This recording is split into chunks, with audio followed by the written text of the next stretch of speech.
Andito kami ngayon sa kaloob-looban o gitna ng bundok para umiwas sa mga tao, sa problema, sa stress at magmase reset dito sa gitna ng kawalan. Pero kahit masukal, malayo at delikado, natutunan pa rin naming mabuhay. Gamit-gamit kung ano yung mga dala namin plus kasama yung mga sarili namin. Nag-stay kami dito sa kagubatan nang walang kasiguraduhan at ang kapalit nito, yun yung pananatili namin kahit mahirap at bumubuhos na yung malakas na ulan. Pero sa kabilang banda ng mga pinagdaanan namin, hindi naman matatawaran yung mga bagay na natutunan namin. Excited na akong ipaalam sa inyo kung ano yung mga totoong mga nangyari. Pero bago yon, sisimulan muna natin to sa simula ng pinakasimula ng storya na to.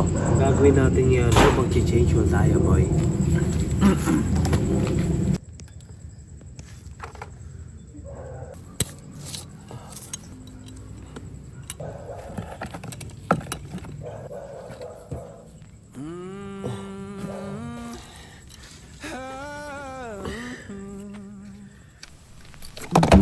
Oh, sheesh. Damn, putik na siya, par. Pagkatapos ko dyan mag-change oil, ready na yung motor kaya nag-rides out na kami papunta sa aming lokasyon. Pero kung sa kasalukuyan pinapanood mo ako ngayon sa aking YouTube account, kung pwede lang ha, kung pwede lang. Pwede mo ba akong i-follow tapos i-ring mo yung notification bell? Madali lang yan, hindi mahirap yan oh. Sorry tol. Dala lang ako ng damdamin ko pero pagkatapos nga ng maikling short rides, huminto lang kami saglit para paghati-hatian naman yung mga essential things na kailangan natin para sa pag-akyat natin ng bundok. Kung dati nyo pa ako sinusubaybayan bago tayo mag-YouTube, dati na tayong umakyat dito at yung experience natin dito, saktuhan lang guys. Saktong-saktong pagod hanggang sa maaabot natin yung mga magagandang view. Palayo kami ng palayo, paganda na rin ng paganda yung natatanaw namin. At sa bawat sandali na may makikita tayong magandang spot, nagpapahinga talaga kami para namnamin yung kagandahan ng nature na to. Pero lahat pala ng mga magandang bagay may katapusan din kasi palayo kami ng palayo, padelikado na ng padelikado yung mga dinadaanan namin. Dahil kung kanina may daanan pa kaming dinadaanan, this time kami na yung gumagawa ng sarili naming daan dito sa gubat. Pansin na rin namin yung paligid namin na nagbabago-bago na. Kasi kung kanina puro halaman o dahon yung nakikita natin, this time nandito na tayo ngayon sa bamboo arc kung saan lahat ng madadaanan natin puro bamboo yung nakatanim. At yung mga inaapakan natin dito medyo matarik na rin. Kumbaga sobrang delikado talaga. Di kami pwedeng ma-injury dito kasi malayo na yung pabalik. Oo guys, napasubo na kami dito at di na kami pwedeng umuwi. May mga nadadaanan na rin kami mga ilog. Nakita na rin namin dito guys yung dati naming spot. Pero dahil this time sobrang dami namin nagpunta ng gubat, nag-proceed pa ulit kami at naglakad hanggang makahanap kami ng sarili naming pwesto. Almost mga nasa ilang oras din yung mga nilakad namin at madami rin kaming nadaanan dito bago kami makapag-decide talaga kung saan talaga kami pwesto dito sa gitna ng kagubatan. Pero di ko lang alam bilang sumama lang dito, namamangha din talaga ako kung paano sila nakakahanap ng location. Kasi yung simpleng itsura o kaya simpleng spot na ganyan, nagagawa nilang maganda, nalalagyan ng bubong, naayos nila at pwede talaga naming matirhan. Nung nakahanap kami ng spot, nabawasan na yung mga tinik sa lalamunan namin kasi it's time na for us to settle. Nag-set up na ng apoy o ng usok para matanggal na yung mga ibang insekto o kaya lamok. Niready na rin yung mga kagamitan sa panluto, nilabas na yung mga dilata, mga pagkain, lutuan, lahat ng mga kitchenette at bahala na si Bitoy dyan o yung tropa nating tagaluto para maghain at pagserban tayo ng masarap pero lutong bukid na pagkain. Pag ganyan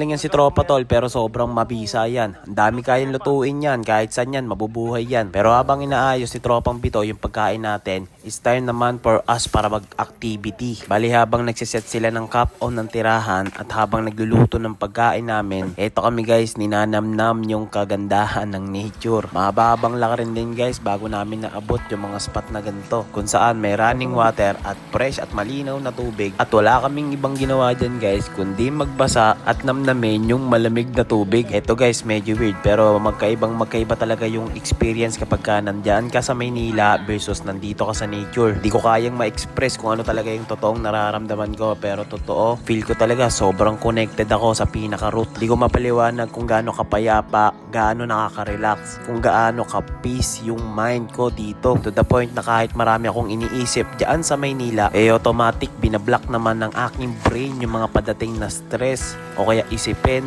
o kaya mga bagay-bagay dyan sa Maynila habang nandito ako sa gitna ng kagubatan. At siguro ito talaga yung hinahanap hinahanap ko tuwing magro-rock camping ako. Yung tipong walang rules, walang batas, walang sistema, walang government o walang kahit sinong nagko-control sa pagkatao ko. Tipong walang utos guys o kaya walang boss o kaya wala kang papakisamahan ibang tao nang napipilitan ka lang dahil dito walang panghusga at sarili mo lang ang kasama mo sa bawat sandali na nakatulala ka sa mabagal na oras. Sobrang kapayapaan ang totoong nararamdaman ko. Pero mga ilang minuto lang nagkasundo na agad kaming bumalik dun sa aming pwesto. Pero bago yun, yung tropa nating si Bito, yung nagluluto o nagsaserve ng pagkain, huminto dahil may nakita daw siyang possible na pwede naming magamit habang pabalik kami sa mismong spot namin.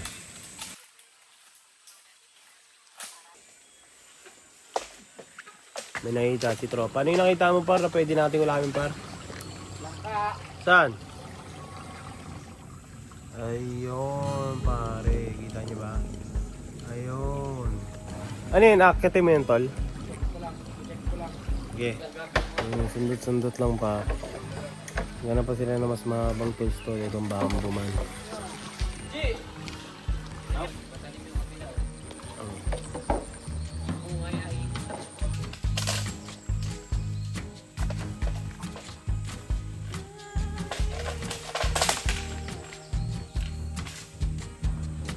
Tingnan mo lang gagamba mo ya. Ito, laki ng gagamba ko. Malaki.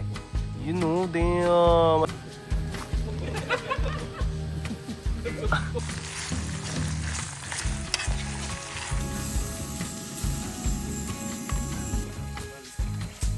Di sa akin yan.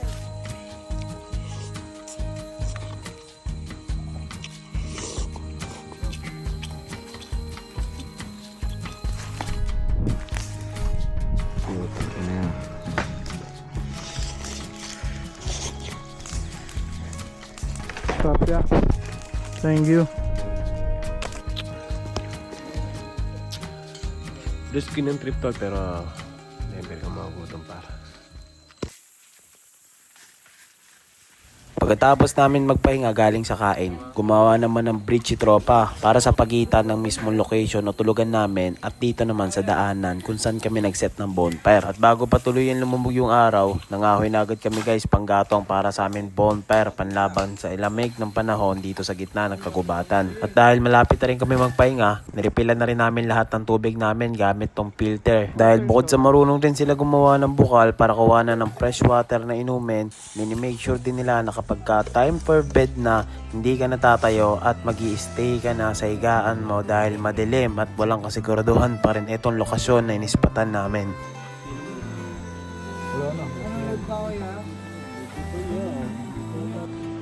Kapag settle na tol, matutulog na lang. Hindi ko alam kung ano mangyari sa nagbukas. Tingnan natin. Akala namin magiging maganda yung bungad ng umaga namin at makakatulog kami ng maayos pero hindi namin nakalain na bubulabugin kami ng malakas na ulan sa kalagitnaan ng mahimbing na tulog namin.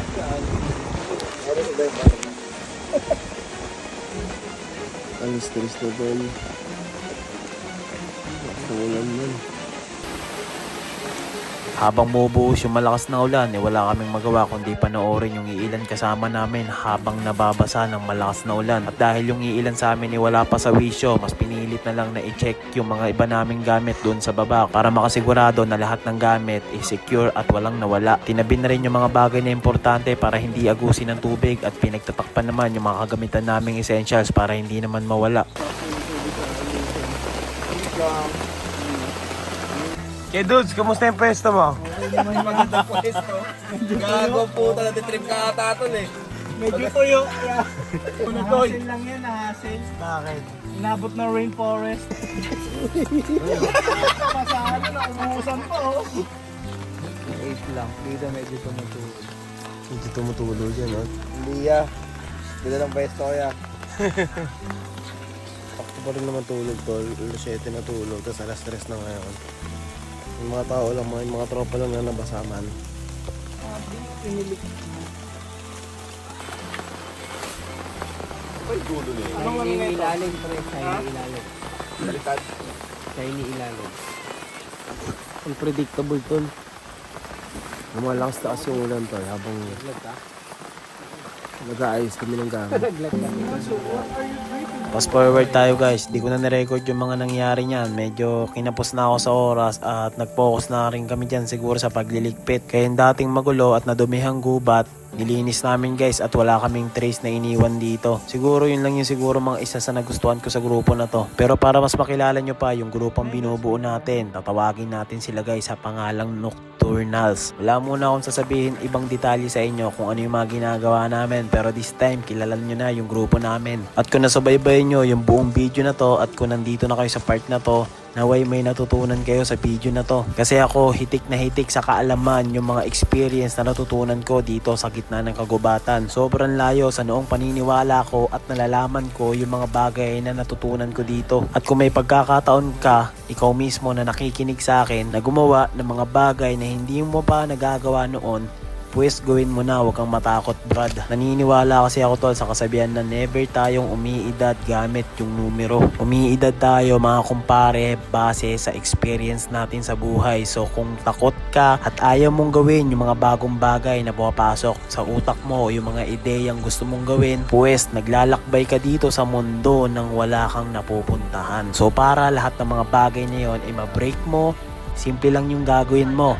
Dapat gumawa ka ng bagay na hindi mo pa ginagawa noon. Nang sa ganon, yung oras hindi mo na mamalayan, bumabalik ka na ulit sa pagkabata na lahat ng bagay ay bago para sa iyo. So yun lang guys, kilala nyo na kami at di ko na siguro kailangan pang ulitin yung pangalan ng grupo namin. Follow nyo ako dito guys sa aking YouTube agad at marami pa akong gagawin mga kaibang bagay. Medyo nabubuhay yung bagong pagkatao ko dito. At yun lang guys, maraming salamat sa panonood nyo. Hanggang sa muli, maraming salamat po.